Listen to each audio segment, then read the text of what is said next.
Long activity हो रही होती है। तो ये दीज बैड जॉब्स आज यूजली शेड्यूल के मुताबिक होती है कि इस टाइम के मुताबिक इसमें कोई यूजर की एक्टिविटी नहीं होती। आपने कहा रात को 12 बजे हैवी बैच प्रोसेस हो जिसमें काफी अपडेट हो जाए, जिसमें कोई यूजर की एक्टिविटी नहीं होती। But in some cases they may not have finish या मे ऐसा होता है कि बात होगा जो लॉन्ग रनिंग का जो आपने टाइम होता है उसके टाइम पे फिनिश नहीं होती है, बहुत ज्यादा टाइम ले जाती है।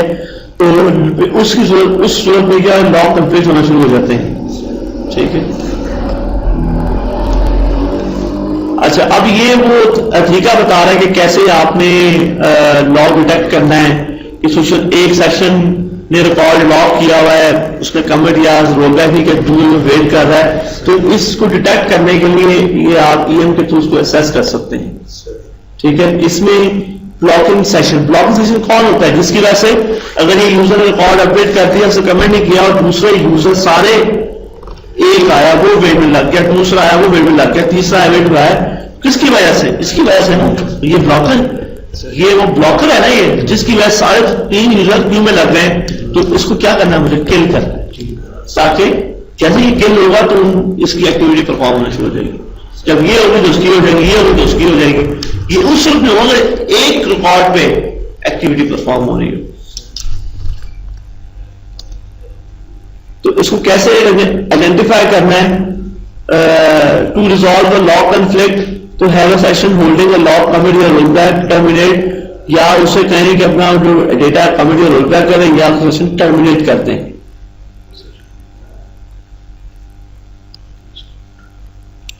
ये आपको वे बता रहा है ईएम के थ्रू ग्राफिकली, ये बता रहा है आपको कमांड लाइन के थ्रू। कमांड लाइन के थ्रू अगर आपने करना है कि उसमें फिर आपको ये कमांड देनी पड़ेगी, select set ID serial number user name from user ID उन यूजर जो ब्लॉक सेशन, यानी कि उसमें यूजर पास कर दिए जिसकी वजह से ब्लॉक, ये यहां तो आपको बता ही देगा इजीली, लेकिन यहां से भी बता देगा। जब आपको ये आइडेंटिफाई हो जाएगा कि आपको रिजल्ट में आ जाएगा हाँ इन यूजर, ये एक अच्छा यूजर है, ये इसका सीरियल नंबर, इसकी वजह से दूसरे यूजर वेट करें, उसको वैसे आप किल कर दें, कमांड लाइन है वो आपके ईएम है। ठीक है, टैग ब्लॉक्स क्या होता है? यानी कि 1-2 ट्रांजेक्शन कंकरेंसी टाइम पे ये रिकॉर्ड 1000 अपडेट हुआ और यहां 2000 रिकॉर्ड अपडेट हुआ।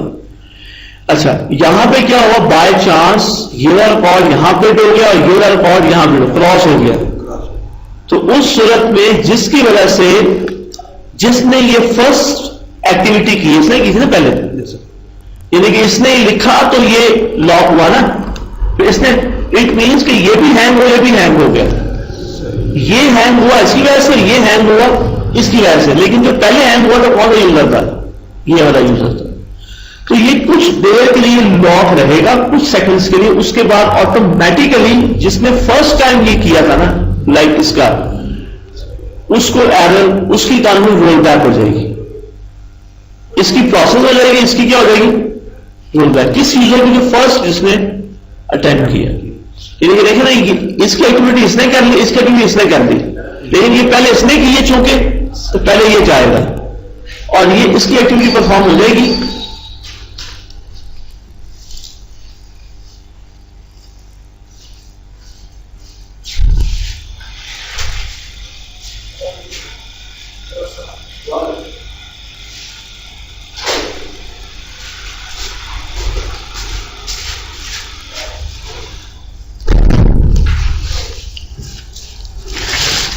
ठीक है जी, तो इसकी एक्टिविटी हो जाएगी परफॉर्म। तो जो उसने फर्स्ट किया है तो उसको ये मैसेज आ जाएगा ये लॉक, और ऐसे लॉक को बोलेंगे डेड लॉक, क्योंकि ये भी लॉक और ये भी लॉक, दोनों से लॉक कुछ देर के लिए, उस तरह दोनों लॉक हो जाएंगे, लेकिन ये फिर मैसेज आ जाएगा इसको, और इसकी इंफॉर्मेशन अलर्ट फाइल पे भी फेंकेगा और इसकी ट्रांजेक्शन को रोल बैक कर देगा।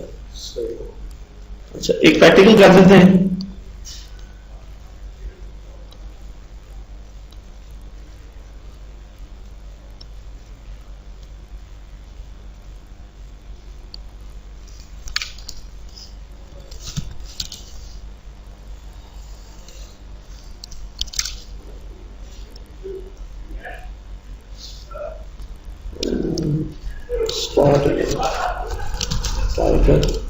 यहां मैंने एक रिकॉर्ड अपडेट करता हूं, अपडेट ईएम। अच्छा, इसको राइट जो है ना, grant update on EMP to HR। HR को भी दे दिए, ठीक है, स्कॉट के पास तो है ही ये राइट्स, ठीक है। तो यहां मैं कहता हूं update EMP set sal is equal to where amp number is equal to 7788। तो कॉल लॉन्ग हो गया। अब यही स्टेटमेंट एक और सेशन ओपन कर देते हैं HR का। Update Scott dot emp set sal is equal to where emp number is equal to 7788। तो ये क्या हुआ, ये वेट में चला गया। अब ये बताएं ब्लॉकर कौन है इस वक्त, ये है कि ये वाला स्कॉट। तो ये अगर हम चाहें तो कमांड लाइन के थ्रू मालूम कर सकते हैं, सिस से लॉगिन होकर।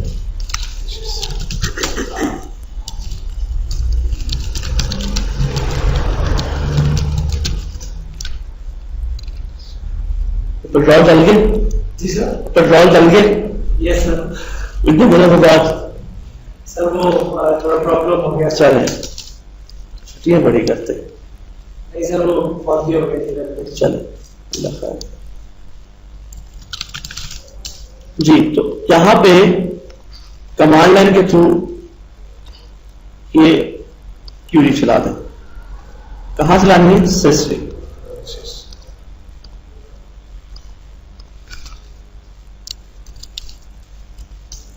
क्या कह रहा है, स्पॉट ब्लॉकर है ना, उसके दे रहा है उसका सेट और सीरियल नंबर, ये नंबर लेके कहता है आप उसका सेशन किल कर दो।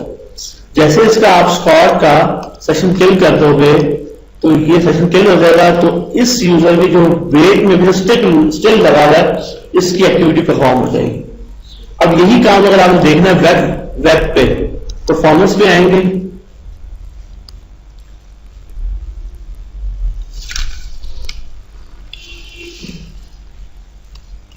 ठीक है जी, यहां पे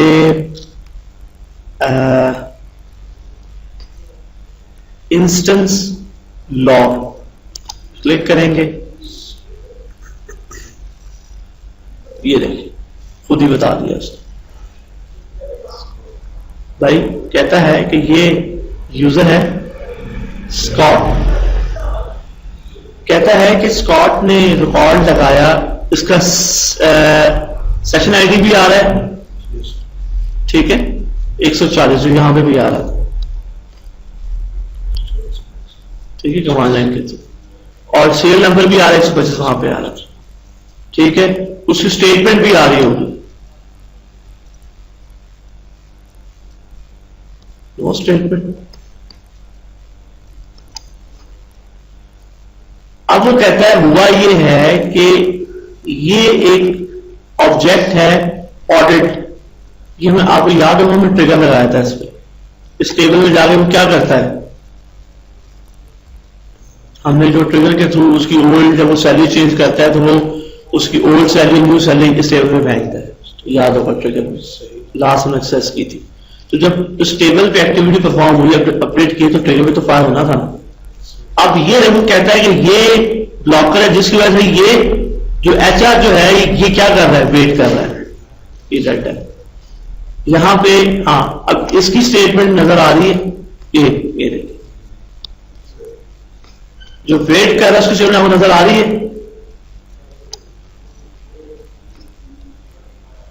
दो दफा भी मिली है उसने, तो वो दफा दो दफा सेम रिकॉर्ड है, रिकॉर्ड से फिर स्कॉट में पड़ेगा ये अपडेट। इसमें स्कॉट का इधर ये ऑब्जेक्ट नहीं है, इधर नहीं, स्कॉट दोनों में नहीं ऑब्जेक्ट, इसमें रो भी वो सेम है।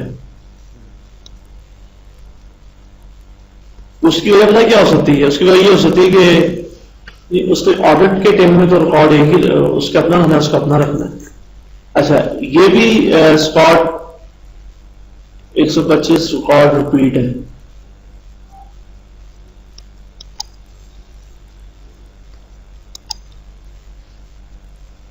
अच्छा, ये तो है ब्लॉकिंग सेशन। अगर आप ओवरऑल लॉक देखें तो ये देखें यहाँ पे कितने भी लॉक्स लगे हुए, यूजर लॉक्स।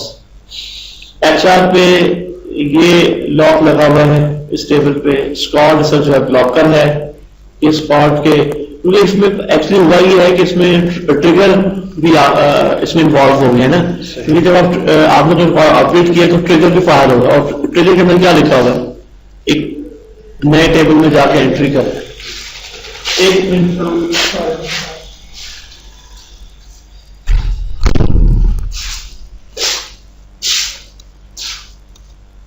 अच्छा यहां पे जो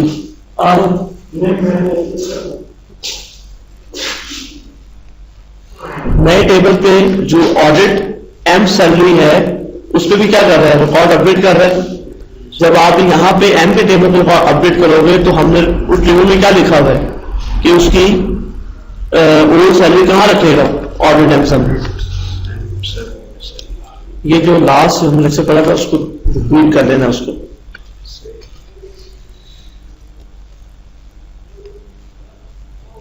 तो यहां से अगर आप उसको किल करना है सेशन उसको, इसकी वजह से क्योंकि ये चूंकि ये ब्लॉकर है तो इसको सेट करें और यहां कर दें किल सेशन। चाहे आप कमांड लाइन से कर दें, इसको देखते हुए ये आपको ये चीज करनी है, यहां सेट और सेल नंबर जो आपको यहां से ये यहां कमांड सेल नंबर और सेल नंबर ये कमांड ये दे देनी है। चाहे आप यहां ईएम से कर लें, बात एक ही है। किल सेक्शन शुरू एसक्यूएल देखें, कमांड भी बना दी ना उससे जो वहां पे दे रहा था, ठीक है। इमीडिएट होता है कि इमीडिएट अगर उससे ट्रांसफर भी की हुई तब भी कर दे। पोस्ट का मतलब है कि सेव करने के बाद उसकी ट्रांसफर कमिट करने के बाद किल करें, लेकिन जैसे वो कमिट होगा तब वो किल हो जाएगा सेशन। लेकिन इमीडिएट का मतलब है कि इमीडिएट किल करते हैं।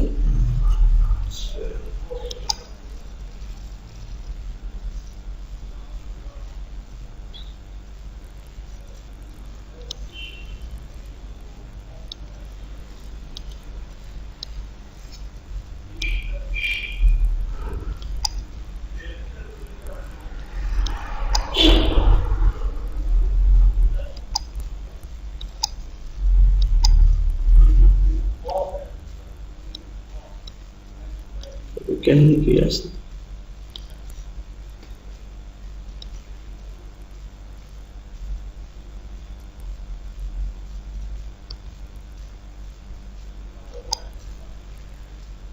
हो गया, कुछ टाइम लिया कर दिए, फ्रेश किया मैंने पेज। अब यहां पे कह रहा है अब जितने भी लॉग यहां पे लगे हुए हैं वो किस सब पे लगे, एचआर पे। एचआर पे देखें अब यहां पे कुछ क्लियर हो रहा है, एचआर में लगाया। हाँ अब देखें टेबल पे इस पे लगा है, एक्सक्लूसिव इस पे लगा है। अभी बताए एक रिकॉर्ड पे दो लग होते हैं, एक एक्सक्लूसिव एक रो एक्सक्लूसिव। तो अब इससे चीज क्लियर हो गई कि जो एम का टेबल है उसमें भी क्या लगा, एक्सक्लूसिव और रो एक्सक्लूसिव, और जो ऑडिट का टेबल है उसमें भी क्या लगा, एक्सक्लूसिव और रो एक्सक्लूसिव। तो ये यहां से आपने देखना मॉनिटर करना। अब अगर आप उसको क्यूरी करेंगे तो अभी कोई रिकॉर्ड नजर नहीं आना चाहिए क्योंकि खत्म हो गया ना, वो रिमूव कर। चैप्टर ये आपका कंप्लीट हो गया।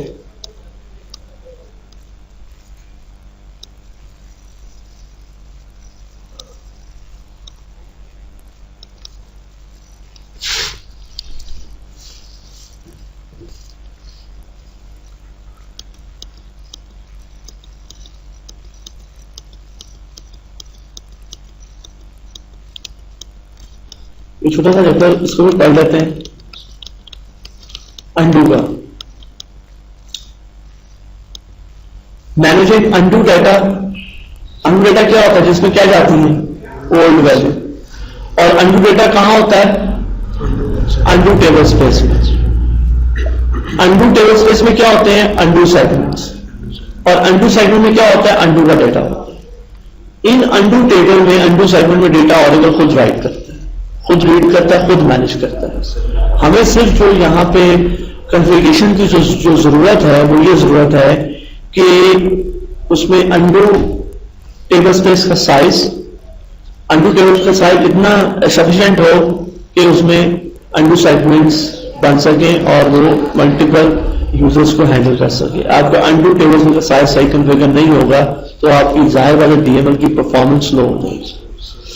अंडू एक तो ये चीज हमने एंश्योर करनी है, बकाया अंडू सेगमेंट बनाना, उसको मेंटेन करना, उसमें एंट्री करना, वो डीबी का काम नहीं, ये ऑरेकल सेल्फ है, ये चीजें उस पर सेल्फ है। हमारा काम ये है कि अंडू टेबल, अंडू सेगमेंट जहां बनते हैं जाके उस टेबल स्पेस की हमें मेंटेनेंस करनी है।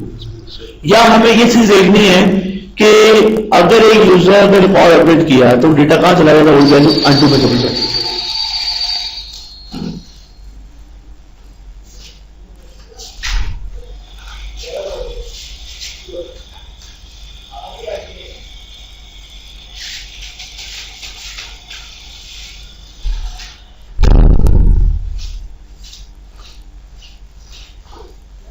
मैनेजिंग, अच्छा एक दूसरा उसकी जो है वजूहात है कि जब हम कोई रिकॉर्ड अपडेट करते हैं तो ओल्ड वैल्यू कहां चली जाती है, आपकी अंडू सेगमेंट चली जाती है। जब आप कमिट करते हैं तो वो डेटा परमानेंट टेबल में सेव हो जाता है, लेकिन क्या अंडू में वैल्यू रहती है? रहती है। और वो उसमें वो वैल्यू कब तक रहे, देखें वो वैल्यू क्यों रखी गई है। अगर वो वैल्यू अंडू क्यों यूज हो रहा है, अगर एक यूजर ने अपडेट किया, अगर वो कमिट नहीं करता, रोल बैक कर देता है, तो रोल बैक की सूरत में डेटा वापस कहां से उठा लेगा, अंडू से उठा लेगा, ताकि उस रिकॉर्ड को रिकवर कर ले, जो उसकी प्रीवियस स्टेट है वो उसको ले आए। लेकिन अगर वो रिकॉर्ड को रिकवर नहीं करता, बल्कि जो रिकॉर्ड अपडेट कर दिया उसी को कमिट कर देता है, तो कमिट करने पे ये जरूर होता है कि उस सेशन का अंडू टेबल में रेफरेंस तो खत्म हो जाता है,